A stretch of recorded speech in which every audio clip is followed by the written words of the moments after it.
Praised be Jesus and Mary. Today in the Franciscan calendar we celebrate Saint Gregory Grassi and companions. There were about 25,000 Catholics in China and 43 European missionaries who won the Martyrs' crown during the so-called Boxer persecution of 1900. The Boxers were a fanatical sect who hated all foreigners and especially the Catholic Church.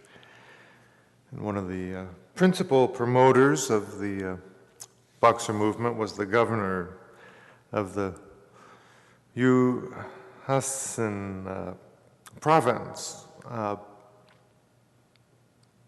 and in the same city where he resided, there was the Franciscan bishop Gregory Grassi and his coadjutor, Bishop Francis Fagola. There were also a seminary there and an orphanage. The orphanage was run by the Franciscan missionary Sisters of Mary, who just had arrived there the previous year. And during the afternoon of July 5th, the governor's soldiers appeared and arrested the two bishops, two fathers, a brother, 7 of the Franciscan sisters, 5 Chinese seminarians, and 8 Chinese Catholics who were employed at the mission.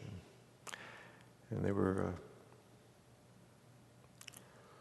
joined in prison by one more gentleman who went there voluntarily. And 4 days later, on July 9th, all of them were taken before the governor, some of them being slashed with swords on the way. And the governor questioned the bishop for a short time and ordered them to be killed on the spot. And all but 3 of the 26 martyrs belonged to the first and third orders of St. Francis. 14 of the martyrs were native of China, and 12 were Europeans, and they were beatified in 1943. And at the same time as these martyrs were commemorated on this day, 3 other Franciscan martyrs died, as in the province of Hunan, and all 3 of them were missionaries from Italy. All of them were canonized October 1st, 2000, by Blessed John Paul II, who's soon to be canonized himself. And, not all of us may be called to shed our blood, but all of us are called to have the faith of the people mentioned in today's gospel. As we meditate on this gospel passage, we can see that both the woman who was healed by touching Jesus' cloak and the synagogue official display such amazing faith that they're rewarded with miracles. And we all know about them.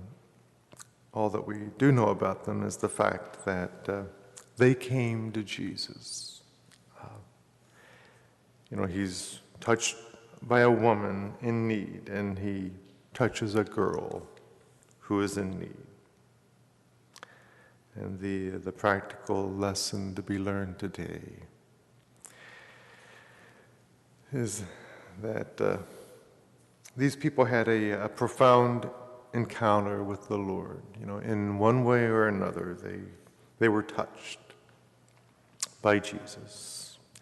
And when we receive Holy Communion at Mass, we're not only touched by Jesus, we bring him into our entire being. This fact alone should remind us of the importance of receiving Holy Communion, not just once a week, but as often as possible, every day, if possible. I invite you to, if you've not already done so, to make daily Mass a vital part of your spiritual journey, and you'll be amazed at the results.